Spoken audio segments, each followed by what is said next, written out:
Salve, salve, juventude! Firmeza total? Então estamos aqui para falar um pouquinho mais sobre um fenômeno que acontece no nosso cotidiano e que a química tem uma explicação para isso.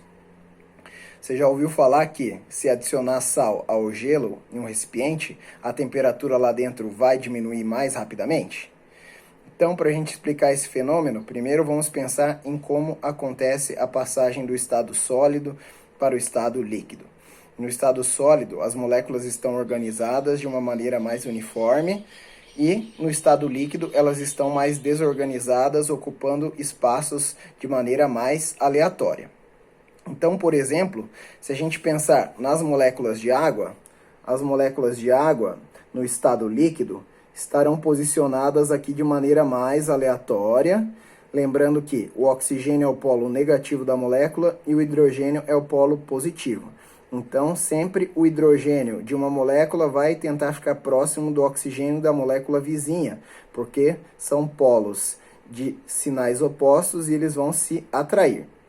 Então, essa atração que ocorre entre o polo negativo de uma molécula de água e o polo positivo da outra é chamado de ligação de hidrogênio. E as ligações de hidrogênio vão manter as moléculas coesas, nesse caso aqui no estado líquido.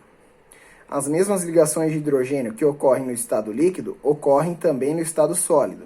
Perceba que as moléculas de água aqui se posicionam com o hidrogênio de uma, tentando ficar próximo do oxigênio da molécula vizinha. A diferença é o seguinte: na estrutura do estado sólido rola uma forma hexagonal. Essa forma hexagonal aqui é apenas formada quando a água está no estado sólido. No estado líquido, as moléculas se posicionam de maneira mais aleatória. Então, perceba que no estado sólido aqui, dentro desse hexágono, tem espaços vazios, que não são ocupados por nenhuma das moléculas, ao contrário do estado líquido, em que as moléculas estão ocupando o espaço de maneira a deixar menor distância umas entre as outras, né? Então, o que a gente pode perceber é que, quando a água passa do estado líquido para o estado sólido, o volume dela aumenta. Isso é notável aqui nas estruturas.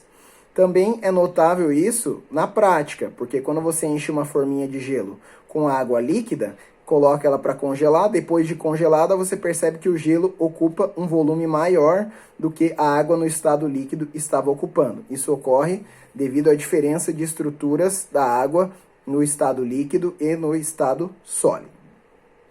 Também esse aumento de volume vai causar uma redução da densidade. Então a água no estado líquido é mais densa do que a água no estado sólido, devido a esse espaço vazio aqui que aumenta o volume de água quando ela está no estado sólido.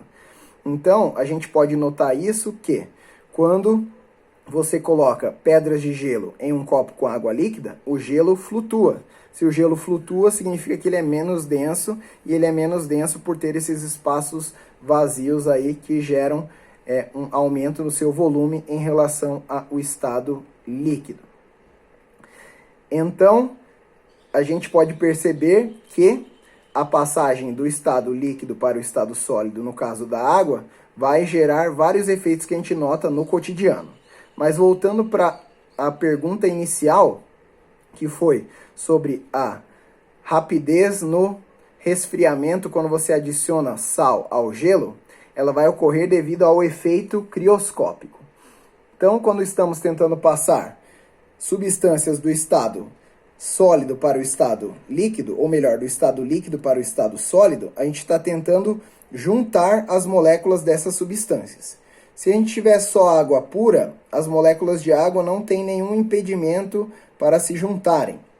Então, uma vai se aproximar da outra, vai procurar formar a estrutura hexagonal, que é formada no estado sólido.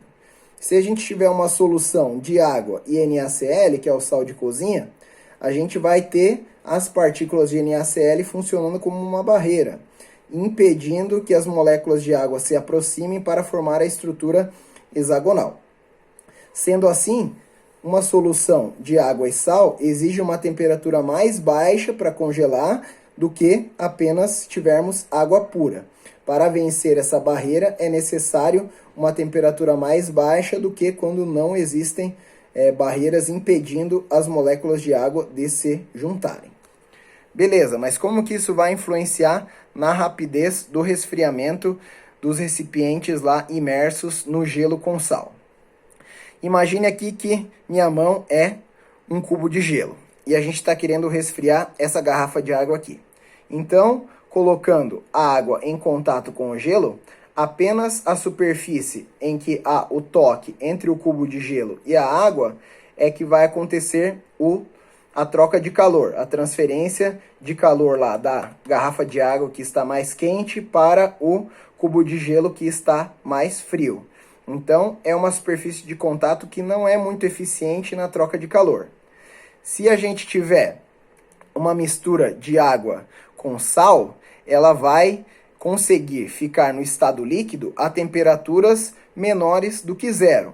Lembrando que a água se congela se estivermos lá a pressão de 1 atm, né, que seria o nível do mar, ela vai se congelar a 0 graus Celsius.